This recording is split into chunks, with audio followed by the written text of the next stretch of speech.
जूही जी, हमको ये भी सोचना चाहिए कि हमारा सोनार बांग्ला अगर बांग्लादेश अपने राष्ट्रगान के तौर पर ले सकता है, हमारे हीरोज विदेश तक में इस कदर सेलिब्रेट किए जा रहे हैं, तो कम से कम हम उनके विशेष आयोजन के मौके पर कुछ ऐसा ना करें कि संदेश बाहर गलत जाए। क्योंकि अभी देखिए, सिर्फ ये बात नहीं है कि हम और आप डिस्कस कर रहे हैं, हम इस देश के नागरिक हैं, डिस्कस कर रहे हैं, घर की बात है, लेकिन बाहर जो मैसेज जा रहा है वो ये जा रहा है कि ये देखिए, ये देशवासी कैसे हैं।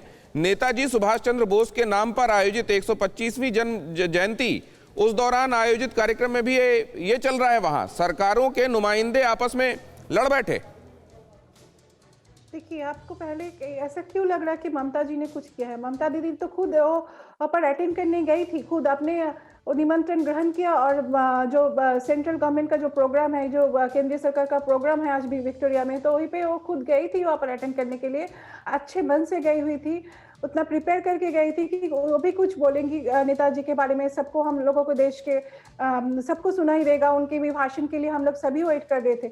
लेकिन उनके साथ वहाँ पर कुछ गलत तो हुआ होगा ना। अगर गलती नहीं, अगर वो लोग नहीं करते तो आज ये नहीं होता, आज यहाँ पर ये देखने के लिए नहीं मिलता हम लोगों को। लेकिन वहाँ पर जो स्लोगन जो होता है, स्लोगन तो पॉलिटिकल पार्टी के रैली में होता है, गवर्नमेंट के प्रोग्राम में नहीं होता है।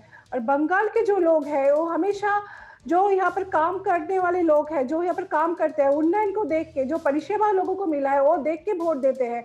तो ये धर्म के नाम पे बंगाल में वोट नहीं होता है। ये पहले से सोच के जाना चाहिए था। वहाँ पर बीजेपी के जो भी लोग वहाँ पर बैठे थे, जो लोग नारा लगाए हैं, वो लोगों ने बहुत गलती किया है। ऐसा गलती नहीं होना चाहिए था। और भी कुछ हुआ होगा, अगर हम वहाँ पर नहीं थे तो हमको पता नहीं है एग्जैक्टली वहाँ पर क्या हुआ है। लेकिन अगर वहाँ पर कुछ नहीं होता तो दीदी का ये रिएक्शन नहीं होते, और जरूर वहाँ पर आज ऐसा कुछ बोलते कि पूरा देशवासी की तरफ कोई मैसेज तो होता उनकी तरफ से भी। हमको लग रहा है कोई कुछ गलत तो हुआ है वहाँ पर। राजीव जेटली जी, अब ये एक सवाल ये भी है, देखिए, क्या ये इसलिए हो रहा है क्योंकि एक असमंजस की स्थिति है?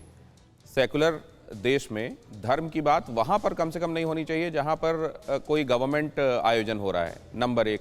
नंबर दो, लेकिन सेकुलरिज्म की आड़ में इतना अपीजमेंट किया गया है कि कम्युनल लाइन पर सियासत जो है वो बिना कहे बिना लिखे वो होने लगी। आज की सच्चाई ये है।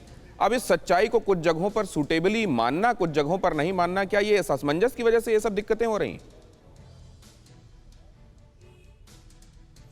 देखिए, इस बात को समझना होगा। आपको कोई आपत्ति नहीं होती है जब आप मस्जिद में जाकर बैठते हैं, नमाज पढ़ती हैं, वहाँ पर आप उनके ट्रेडिशन में रहती हैं, उसके हिसाब से सोचती हैं, उनके हिसाब से बोलती हैं, उन्हें भत्ता भी देती हैं, उन्हें भत्ता भी दिया जाता है। वो अलग बात है कि बहुत वक्त के बाद जब प्रेशर बढ़ा, उन्होंने कहा कि मंदिर के पुजारियों को भी हम देंगे। लेकिन उससे पहले जो हिंदू धर्म के पुरोहित है, नहीं, मैं बता रहा हूँ बहुत गलत बोल रहे हैं राजीव जी, आप जान के पूरा मैं बता तो रहा हूँ आपको। अब बहुत गलत बोल रहे हैं।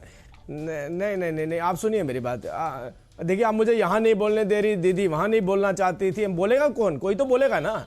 आप यहाँ मैं बोलता हूँ तो आप बीच में बोल पड़ती हैं, वहाँ दीदी कहती है जय श्री राम बोल दिया इसलिए नहीं बोलूंगी। तो ये अपनी पूरी पार्टी में आपने क्या कल्चर बना रखा है? क्या बोले बताइए आप हमारे को, जिससे आपको लगता हो कि ये सेकुलर है। क्या बोलना चाहिए? क्या हमें भी वही हरकत करनी चाहिए जो आप करते हैं? जो सरकारी तंत्र से, सरकारी पैसे से आपने मुर्शिदाबाद में कर रखा है, कलकत्ता टीपू सुल्तान में कर रखा है, जो बिहार बंगाल बॉर्डर, पश्चिम बंगाल के बॉर्डर पे किया हुआ है, जो हालात बनाए, 5000 गांव आपने खाली कर दिए हैं। हिंदू नहीं है एक भी, आपको मालूम है क्या? आपको मालूम है? बताया नहीं दीदी ने आपको कि ये हमारी अचीवमेंट है? अब एक भी हिंदू नहीं बचा। ऐसी अपीजमेंट कौन करता है?